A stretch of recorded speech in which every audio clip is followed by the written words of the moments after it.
Olá, sejam muito bem-vindos ao nosso novo episódio do podcast TechStack. A gente tem um compromisso de sempre trazer pessoas interessantíssimas, amigos da casa, que vão dividir com a gente um pouquinho das suas carreiras, um pouquinho dos seus desafios, dos seus sucessos, dos seus insucessos também, porque é com isso que a gente aprende. E também vamos desmistificar um pouquinho dessa cultura de que tributo é muito complicado.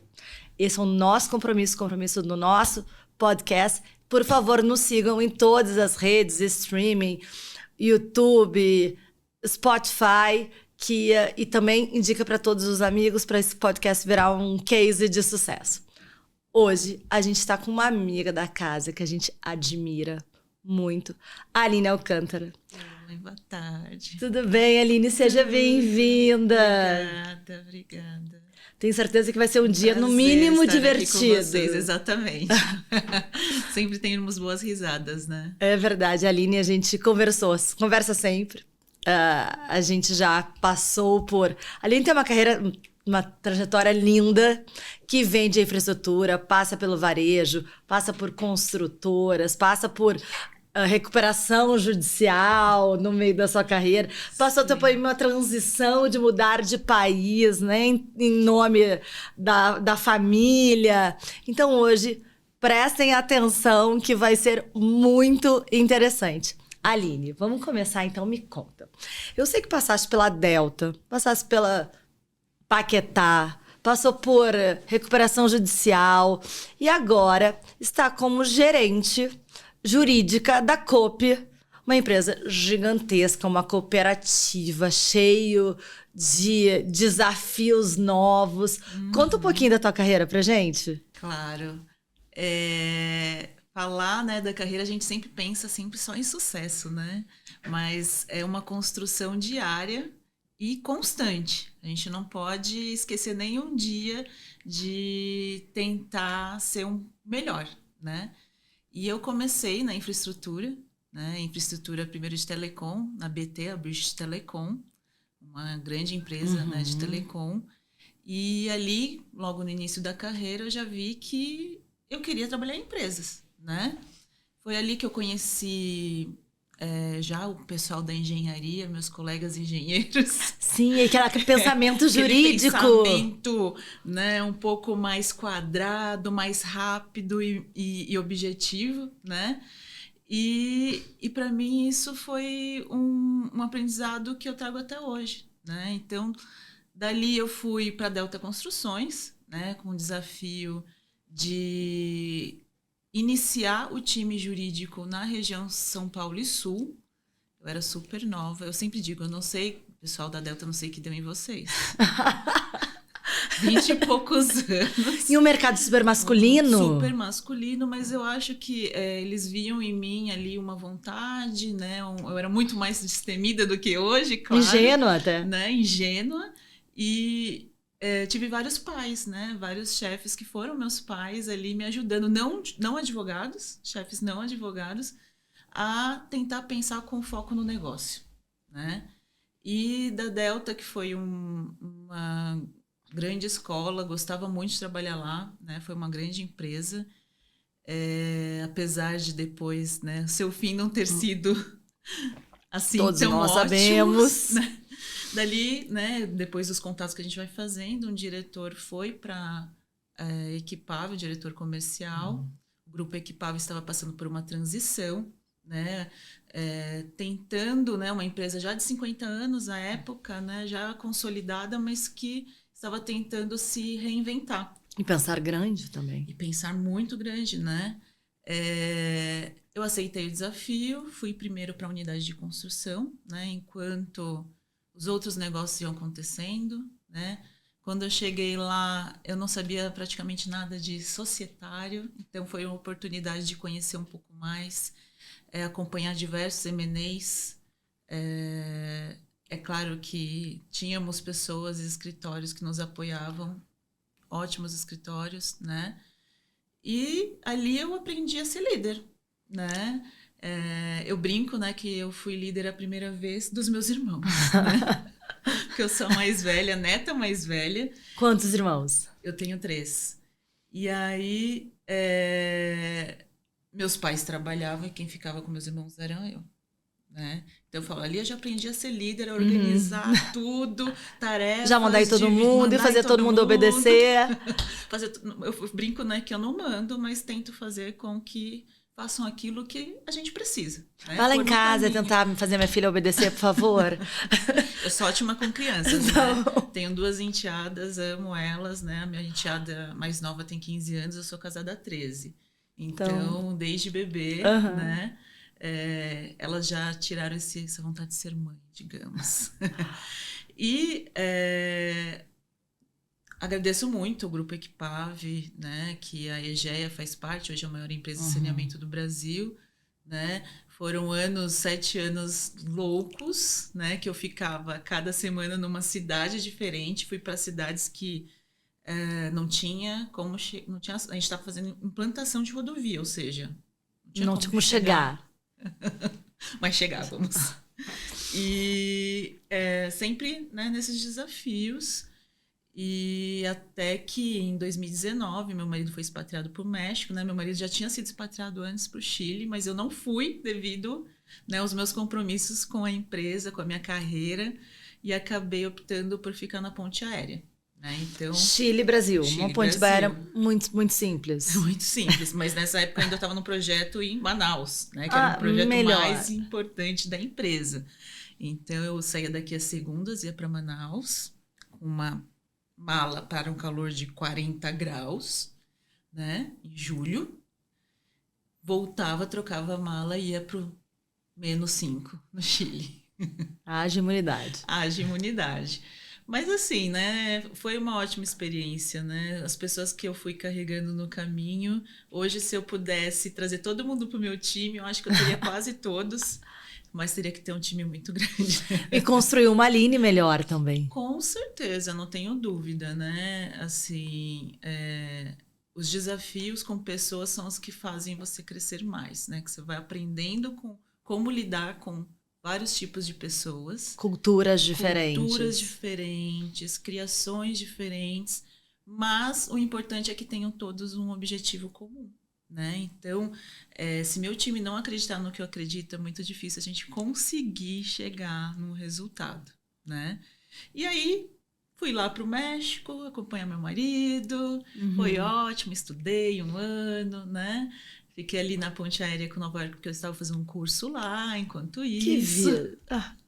Todo mundo fala assim, que vida, mas gente, vida de estudante... É uma vida difícil. Sabe, Aline, eu fiz direito. Depois, 1 ano de direito, eu achei que eu não ia conseguir viver sem matemática. E resolvi fazer vestibular para economia.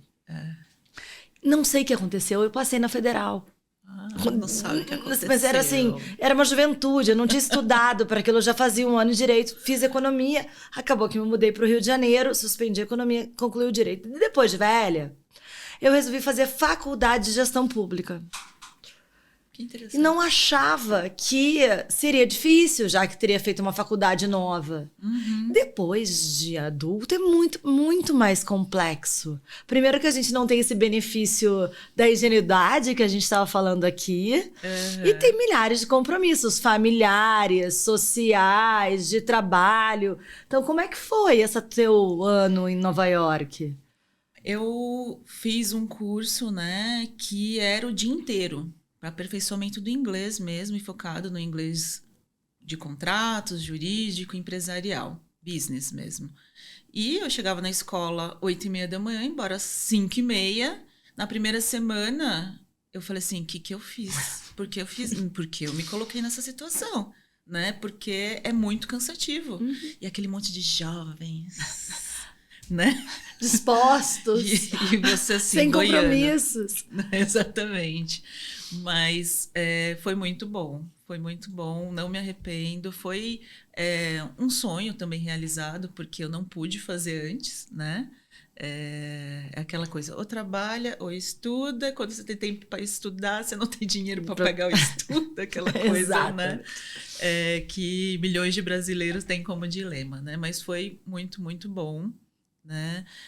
Fiz diversos amigos que tenho até hoje, né? São poucos anos depois, mas que mantenho contato foi bem bacana, assim.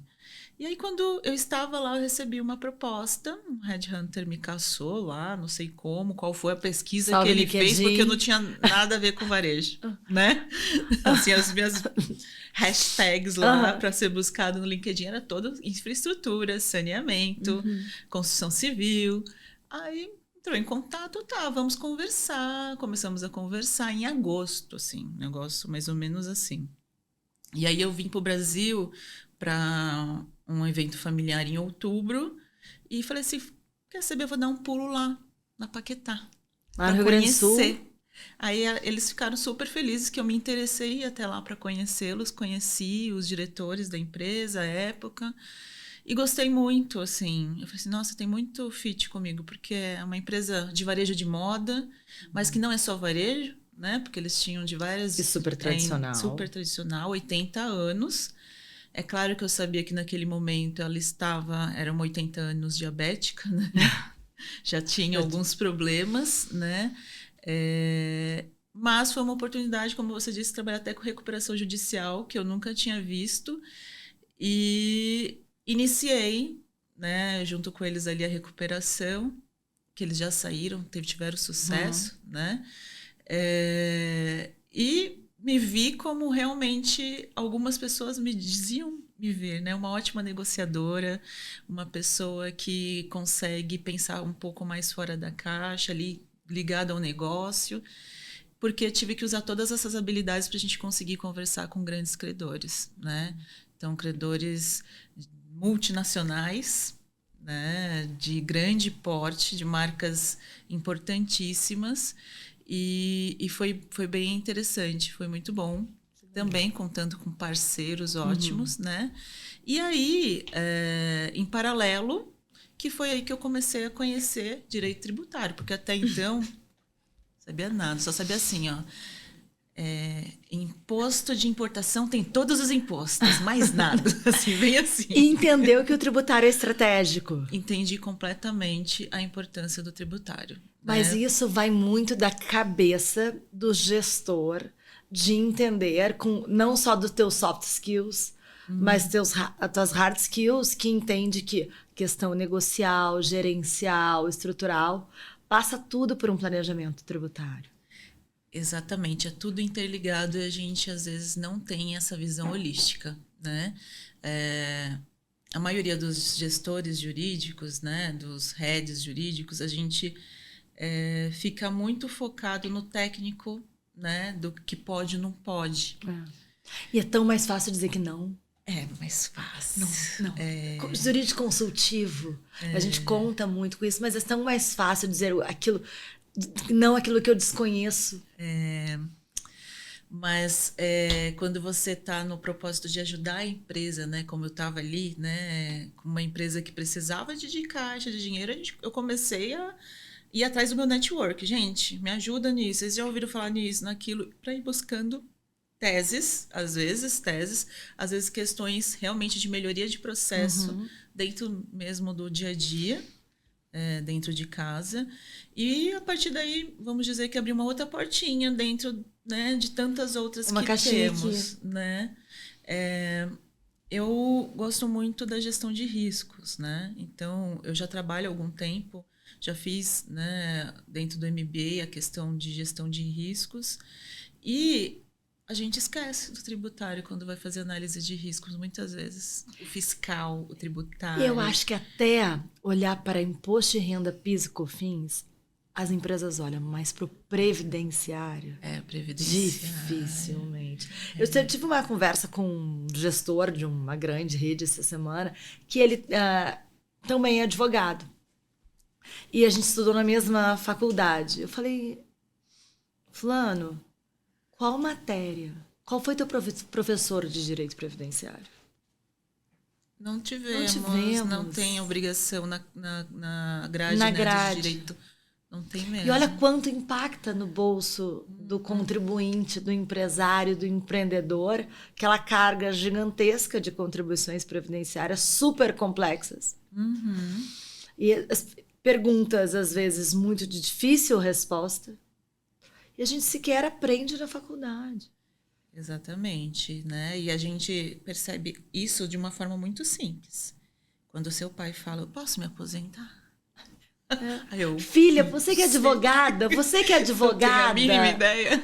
responde para aquela minha vizinha. Teve um problema no benefício porque advogado.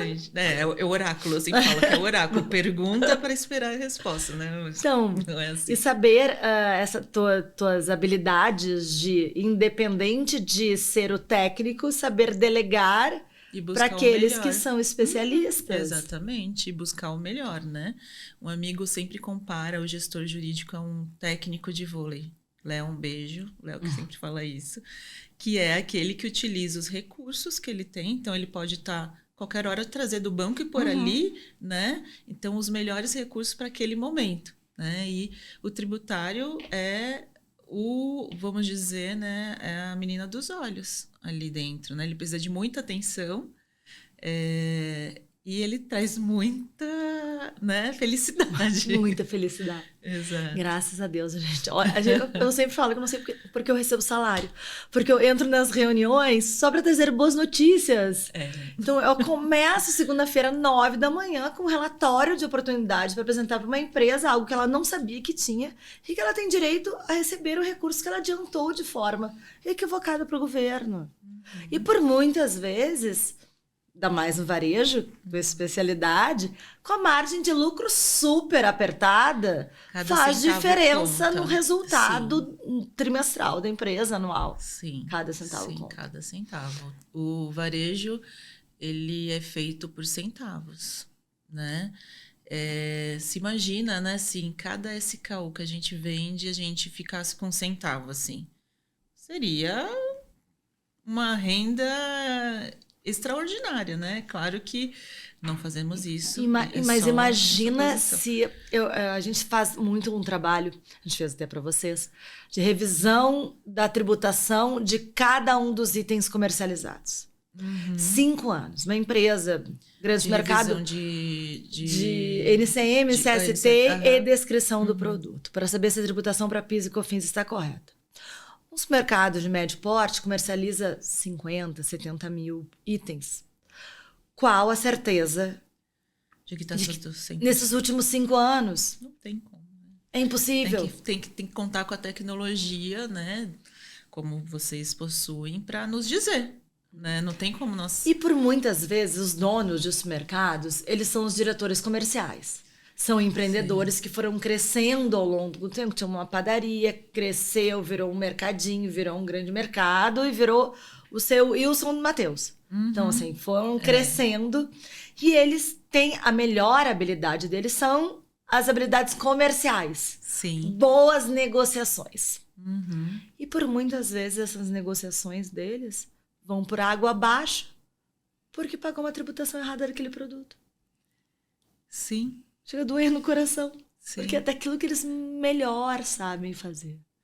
Sim. Mas me conta ali, voltando para tua carreira. Paquetá, né? Então, na Paquetá, ali, fiquei considerando, né, a minha carreira até então, pouco tempo. Fiquei 1 ano e meio, né?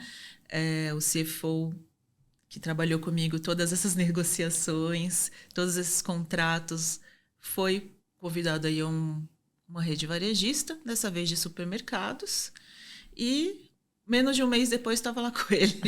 Levou, né? Puxou. Me convidou, fiz todo o processo com o conselho, né, dos supermercados Pague Menos, e foi o meu primeiro contato com o supermercadista. Nosso primeiro contato contigo. Primeiro contato comigo, no caso, né?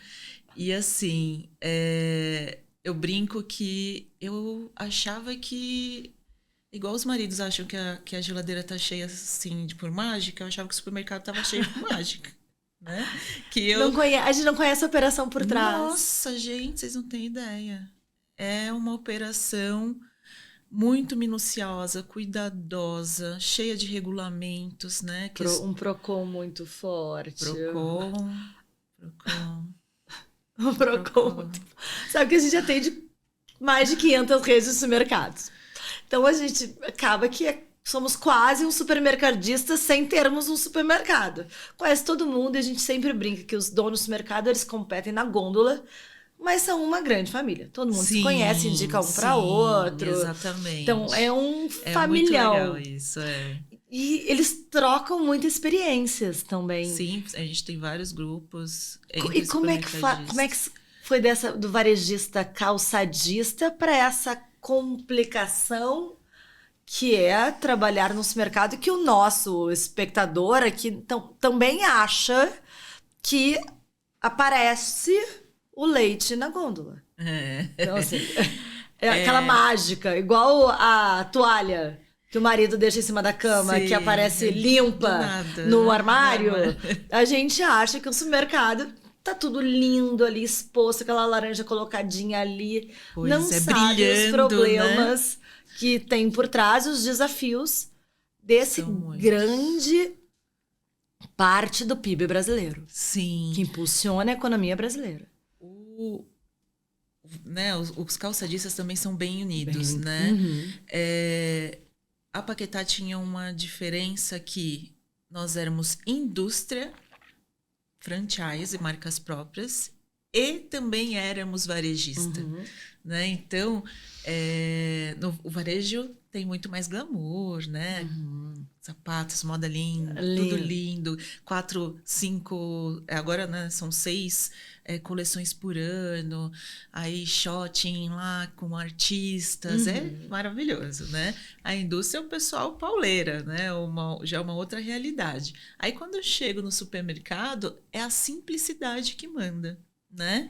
É incrível, assim, que como não só quem trabalha no chão de loja, né, mas os próprios donos, você colocou, a simplicidade de resolver as coisas de forma, achar que as coisas são muito simples de ser resolvidas e muitas vezes são mesmo. Tem um grande varejista, um dos 5 maiores do país, eu assisti uma palestra dele recentemente, que ele fala, eu nunca fiz uma pesquisa de mercado. Eu sei quando aquele ponto é bom, quando não é bom.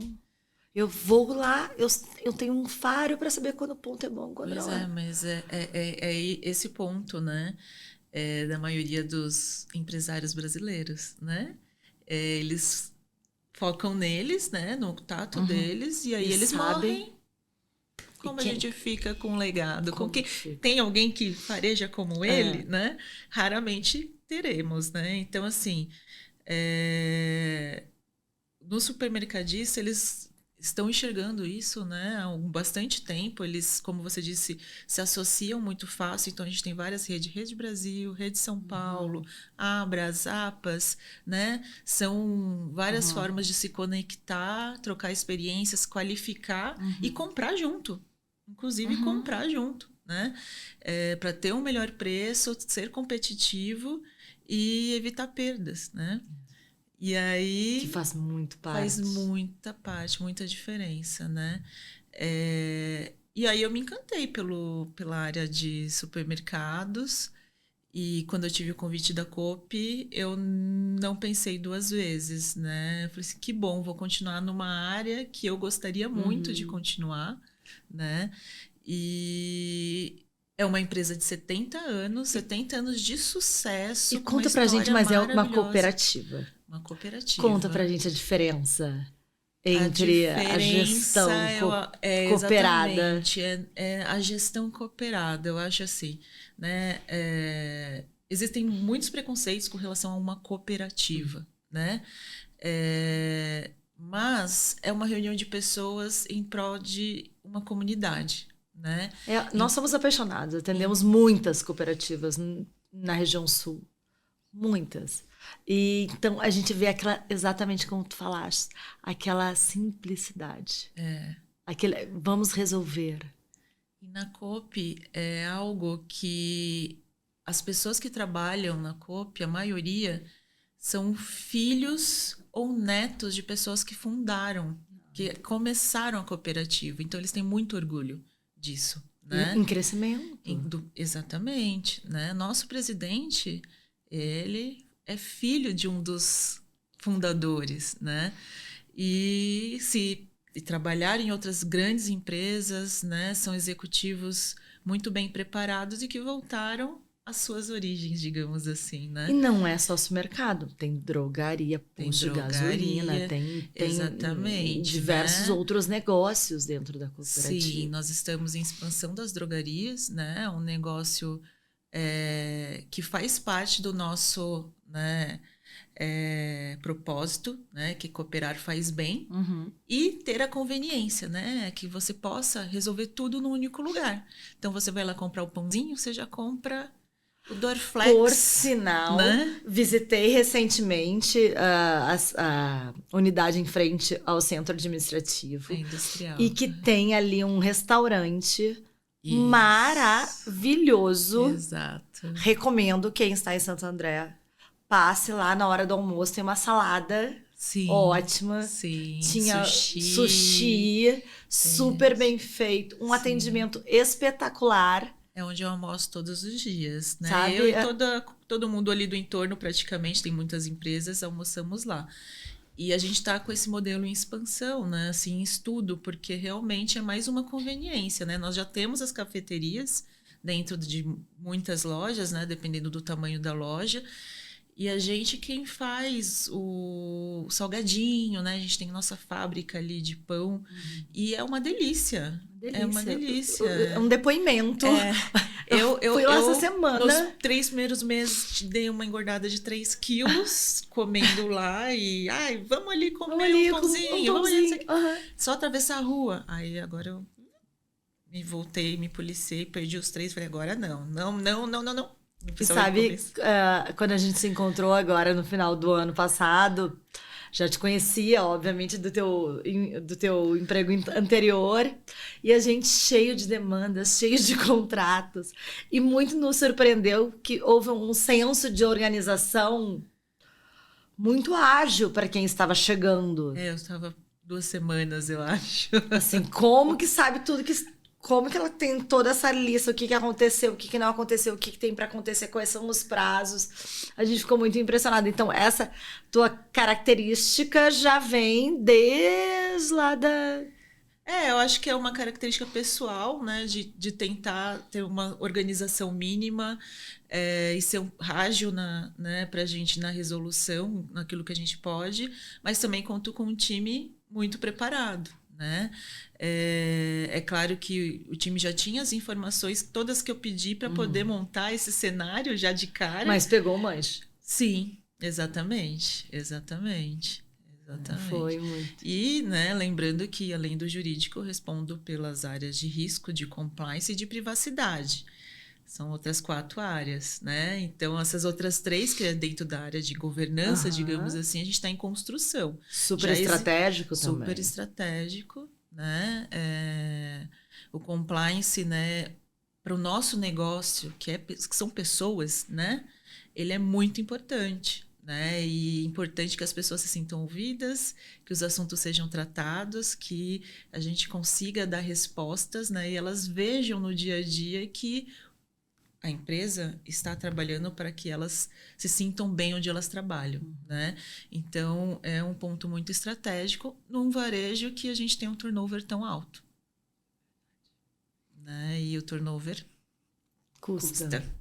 A gente falou no episódio anterior sobre a questão dos afastamentos, qual a doutora Natália, que trabalha aqui com a gente, é responsável pela toda a área, diretora da área previdenciária, quanto está muito recorrente na área dos mercados e quanto a gente tem afastado também por doenças da mente.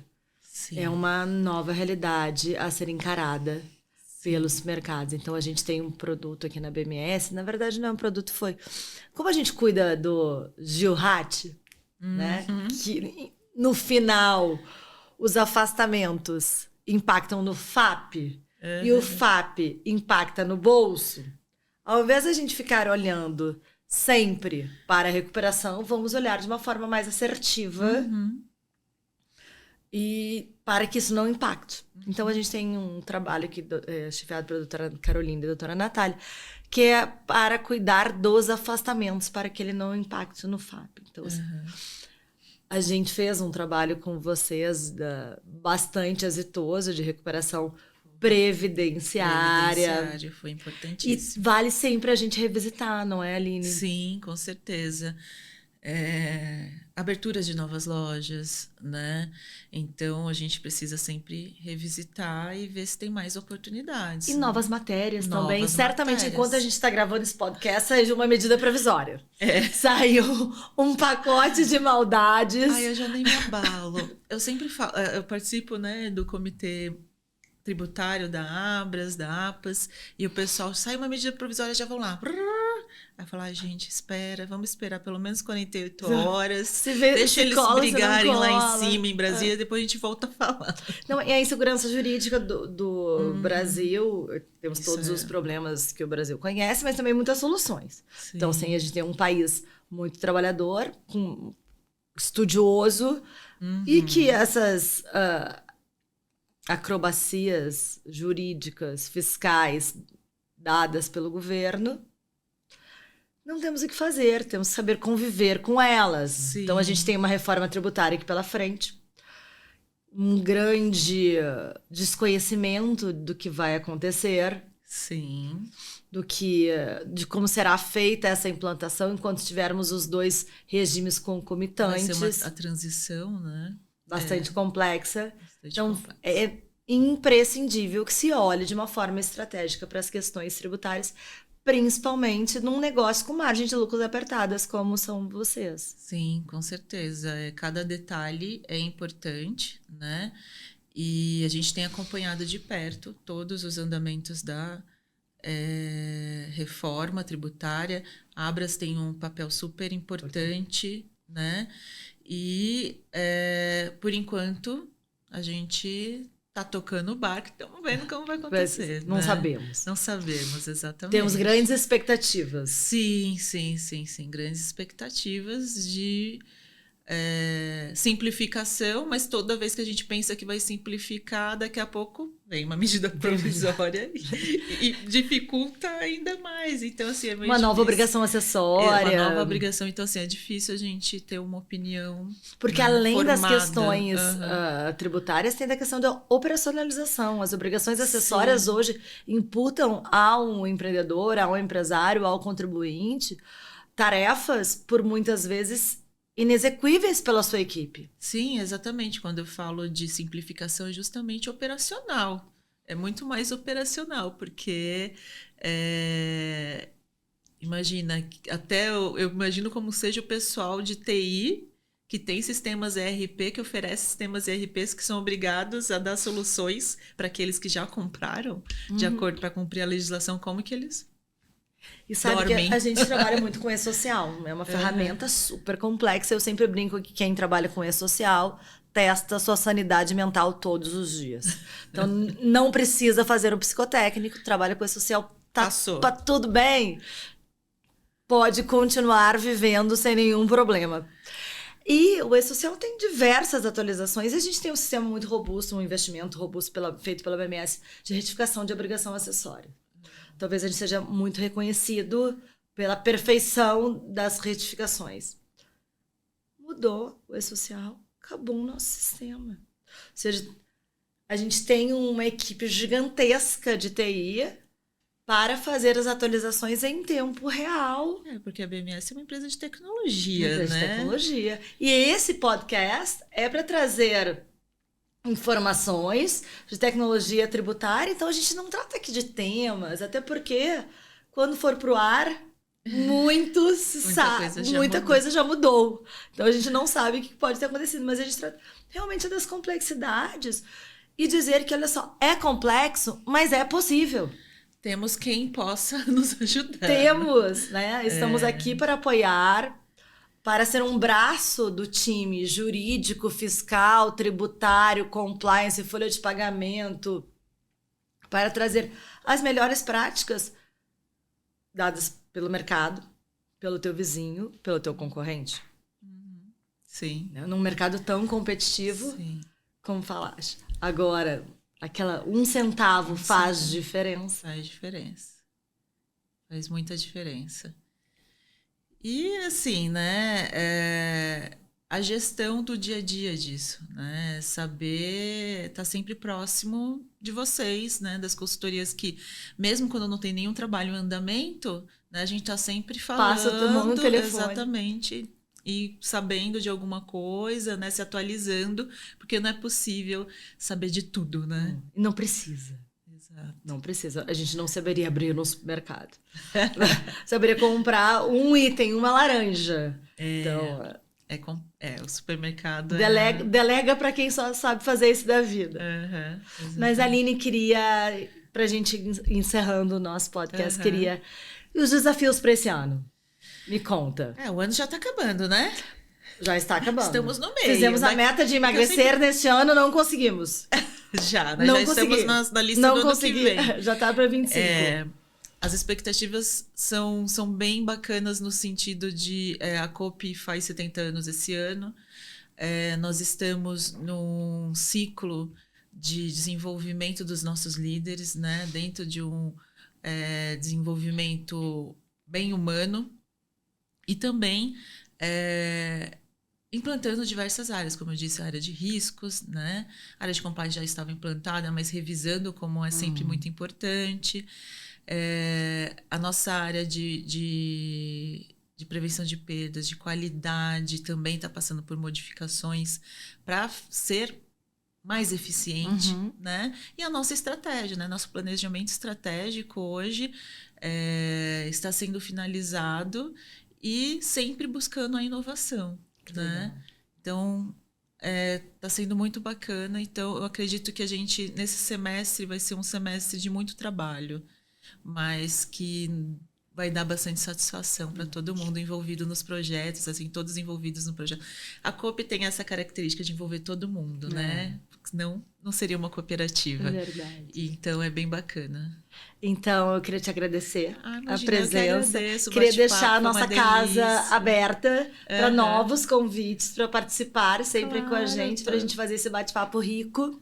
Queria pedir também para todo mundo seguir a gente aqui, deve ter um QR Code por aqui ou por aqui. Sigam a gente nas redes, no Spotify, no YouTube, no Instagram, no LinkedIn. Nós postamos muito no LinkedIn, então sempre o que está novo, o que está quente.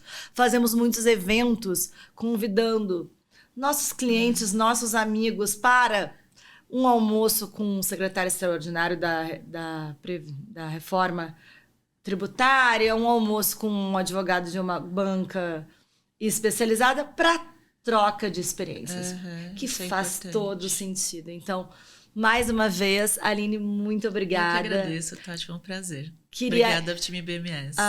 Queria agradecer vocês por estarem com a gente mais uma vez e semana que vem temos mais. Obrigada.